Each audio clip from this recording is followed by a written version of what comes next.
Welcome back to Dear Host. Today's letter is about a very specific kind of optimism that shows up in quiet moments and usually involves buying things we don't actually need. Life is crazy. Let's talk about it. I'm Silas. Hi, Silas. I'm writing because I've noticed something about myself that I can't decide is harmless or deeply revealing. I keep buying things for a version of me that doesn't really exist.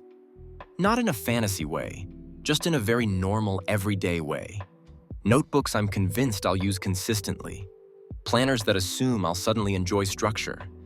Kitchen tools for meals I've never actually cooked.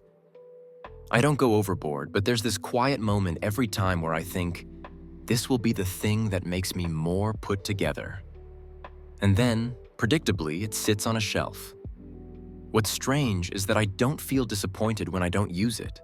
I just move on to the next thing that promises a slightly better version of my life.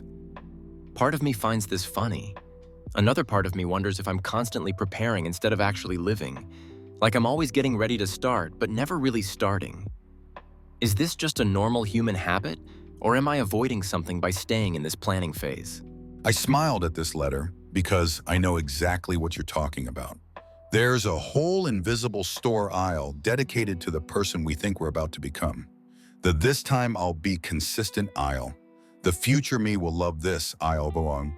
I've owned notebooks that were too nice to write in, which tells you everything you need to know. Here's the thing. This isn't about discipline or follow-through. It's about hope. Buying something for a better version of yourself is a very human way of saying, I still believe things can feel different.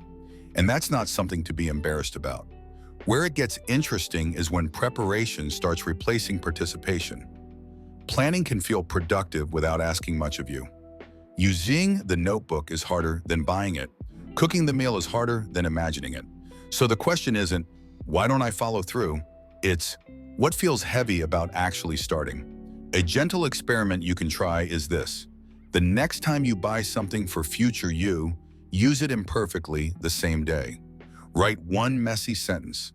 Cook one lazy version of the meal. Break the spell of needing to do it right. The reason this helps is because it shifts you out of preparation mode and into living mode. And if you stop buying these things altogether, that's fine too. Just don't mistake readiness for progress. They're not the same thing. Sometimes the most honest version of us isn't the improved one we're preparing for.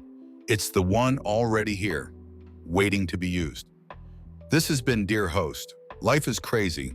Let's talk about it.